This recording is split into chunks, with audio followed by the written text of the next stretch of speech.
A small altar lies on the outskirts of Bulgar. This ancient temple, sacred to the people of Sacae, has long been known for its powerful bond to the world of spirits. Before starting their journey, our travelers come here to pray for their well-being. At this altar, Lynn's hand is directed to a grand inheritance.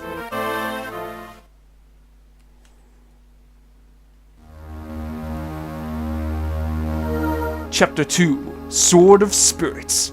Hey guys, it's the Metal Blade 5. We're back to more Fire Emblem, the Blazing Blade. Last time, we broke up in the Sacaean Plains and met Lynn, who we decided to accompany on this journey, which involves her discovering that she is the heir to the Marquess title of Kaelin. And now, we must help her on her way, as we have to fight forces from her evil great-uncle Lundgren. Now, we're just gonna continue on with what it just said in that opening. Dean, hold on a moment, and allow me for a short detour. There's a sacred sword enshrined in an altar east of here. The people of Sacae go there to pray for safety at the onset of a long journey. Oh, how quaint! The teachings of Elimine have the most followers in the Lieb. It is nice to see that, here at least, the ancient customs are still observed. Not for long! Old man, stay where you are, and hold your tongue! Bear at me as you will, but I will not give up the Mani Katti. The Mani Katti is a sacred blade under divine protection. It cannot be removed from its place of rest. You're a fool, old man. What good's a sword if you don't use it? Use it? In combat? Sacrilege! Sacrilege? I am glass! The gods fear my name! My swordplay is peerless! And if you want the sword, and the sword I shall have. Now get off my way!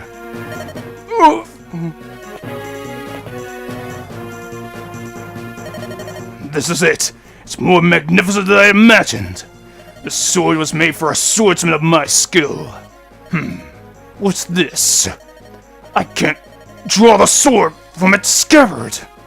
The spirits of the blade have judged you. You have been found wanting. They have rejected you. What? Listen, you senile old fool. If you value your own life, you'll get out of my sight!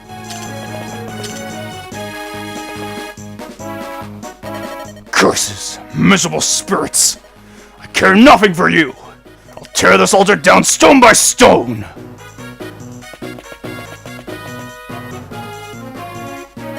I beg your pardon, milady. Are you headed east to the altar? Yes, we are indeed. Then you must hurry and help the priest there.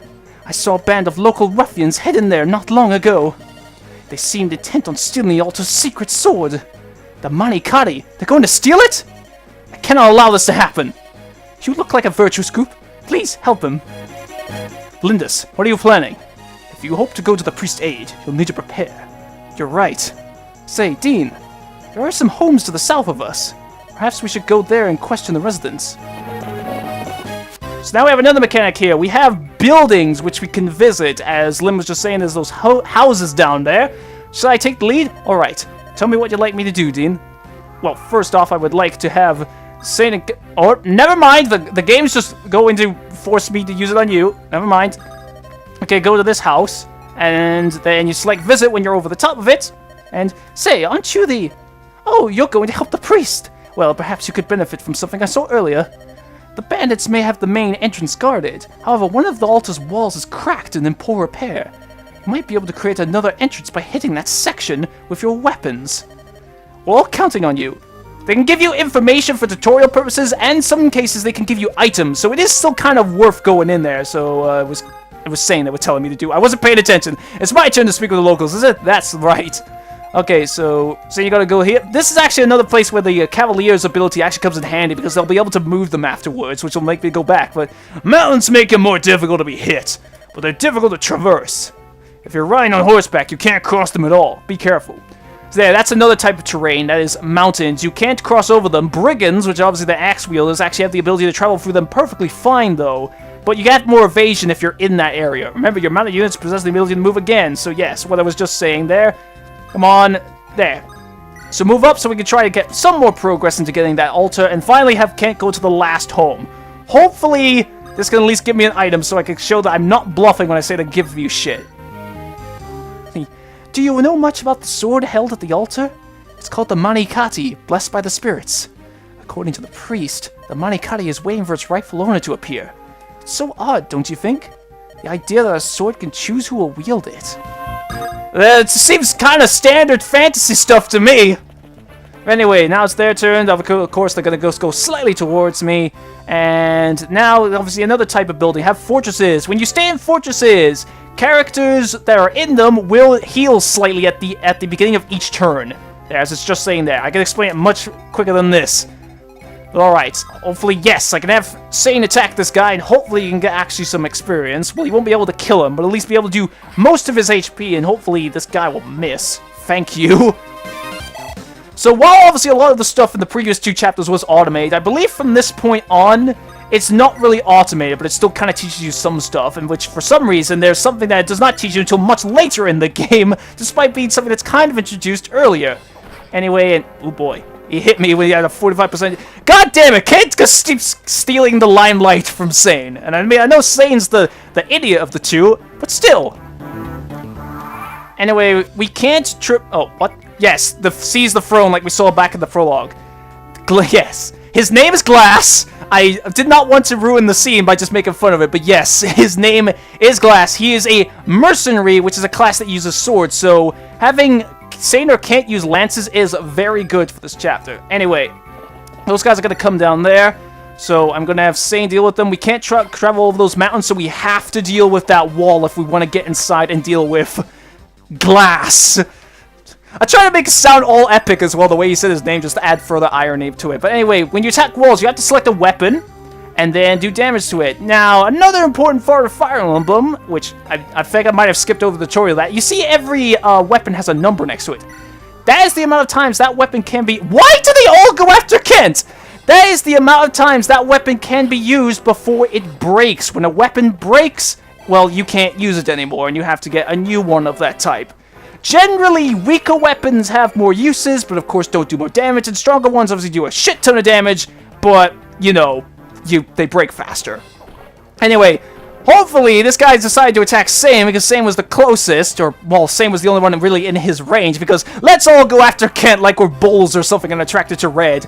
And now we can finally have Sane kill one of them, thank God, so we can gain some experience. And yes, he gets a level up as well. Alright, Sane, what kind of level up are you gonna get? Okay, decent one. I'm always going to expect that there's going to be... Because sometimes you can get level ups where you just do one... Where you get one stat that increases, which is really freaking lame. But yes, I was actually always kind of expecting that. Anyway, gotta spend another turn taking care of this wall. And then Lyn and Sane can go inside. And now, we have another type of terrain here. These pillars here. When you're in pillars, it's a similar thing to forest. You gain more evasion. And unfortunately, I can't reach this guy. Well, actually, no. I should probably have Sane go up there so we can deal with Glass. And then have Lyn go down there. So, oh, Lyn can just go straight up and attack this guy. Okay. And watch, this guy's going to go after Ken anyway. He's going to deliberately go out of his way and try to leave the building, which technically would actually be a worse strategy for these guys who are being realistic. Yep! Yep! I know how their minds work! Why are they so obsessed with attacking Ken? I thought they would try more to go after Lyn because she has, like, she's the frailest out of the 3 of them. I mean, granted, she misses all the time, but come on, the enemy AI can actually be kind of smart, but not, like, that smart. Just saying. And now, that didn't mean that to be a pun. Anyway, now we can actually get some use out of the lance, because lances beat swords, and Glass is a mercenary, so here we go. Who do you think you are? What chance do you think you have against me? Well, you're a Glass, and Glass easily breaks, so hopefully she'll die soon. Now, who is more deserving of killing this guy? Can Kent reach him? Yes, he can, but... Well, I did say before, I do personally prefer Sane between the two of them. Like, yeah... Kent's a higher level. Well, just well, even though he doesn't move, I don't really know why I'm bothering checking his range. I'll just have Kent go down here. And there's that rescue. That's the command I was referring to when going over con. Units that have higher con than others can rescue others, meaning that they will. It's kind of like pairing up in like the later games, but it doesn't mean like you gain like support rank between them. Instead, it just kind of protects them from damage. And you can move them elsewhere and drop them up at a later point. But anyway. Glass is dead. His expectations been shattered. And then now Sane's gonna gain some much needed experience. He doesn't get enough to level up though, but he is very close. And get a vulnerary from it. So this is obviously sometimes where you drop items. You can check enemies, well, you can check enemies, yeah, the stats and all that, and what items they have with the R button. I'm trying to get, see, this is kind of another reason why I decided to play on normal mode. Sometimes those text boxes can actually do a better job of explaining things than me. I have been bested by a machine. But if I can hopefully show it off with this guy soon, is when you press R on them, you can check, if you had an item with green text on it, that means you get the item from killing them. That would have been the case with Glass if I checked him before. I just forgot that you actually get a vulnerary from beating him. Anyway, Lynn can take him out. I think she should get a level up. No, she's not even close. And as this chapter is Seize the Throne, we need to actually get to the throne with Lynn. So we'll just have Sadie Kid just stand on the sides like that and make this whole moment look even more epic. And then I gotta wait like another turn and anything. That's the point of like ending turns. You can just end turns when you feel like you don't really want to do anything else in that turn. And now Seize the Throne. End of chapter! Ah, your clothing. Are you of the Lorca tribe? I'm Lynn, the chieftain's daughter. Are you hurt, sir? Thanks to you, I am unscathed. You have my gratitude. And the sword, is it safe? Yes, I have sealed the sword safely away. Until I remove my spell, the sword cannot be drawn. Now, as a token of my gratitude, I shall allow you to lay hands upon the Mani Katti. Touch the blade's pattern and pray for a safe journey. Oh, thank you so much! What did... The sword, it's glowing.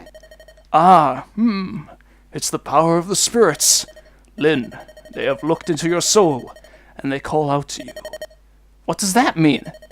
You are its rightful owner. You are to wield the Mani Katti. No, I can't. I couldn't. It is the sword's wish. If you require proof, draw it from its sheath.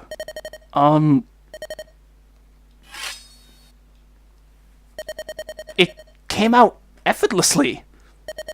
I never dared to hope that I might meet the wielder of the Mani Katti in my life. I am indeed fortunate to see your sword reach your hands. My sword? It is time for you to go, Lynn. You face a great many ordeals. Grip this sword and meet your destiny head-on. Yes. Yes, sir. We got the Mani Katti, which is a number of legendary sacred weapons than in Fire Emblem. However, the Mani Katti can break for some reason, so use it wisely. So this is the Mani Katti, a blade with no equal. This is all so unbelievable. Perhaps the most famous sword in all of Sacae, in my hand. It's not so strange. In fact, many legends tell similar tales. Special blades all over the land call out to their proper owners.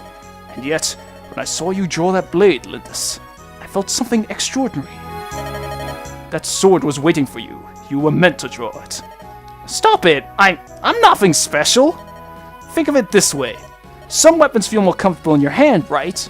Well, the Mani Katti itself feels very comfortable with you. Does this make it any easier for you to accept? It doesn't appear that either of us can use it. It does feel right in my hand, a blade that only I can wield. That seems reasonable enough. I can understand that. Look at it, Dean. This is the Mani Katti. This is my sword. I must care for it well.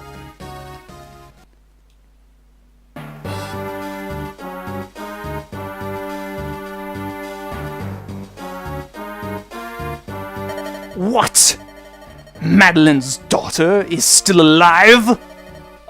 Yes, Lord Lundgren. The girl is traveling with Kenton Sane. What are your orders? If we let them be... Bah!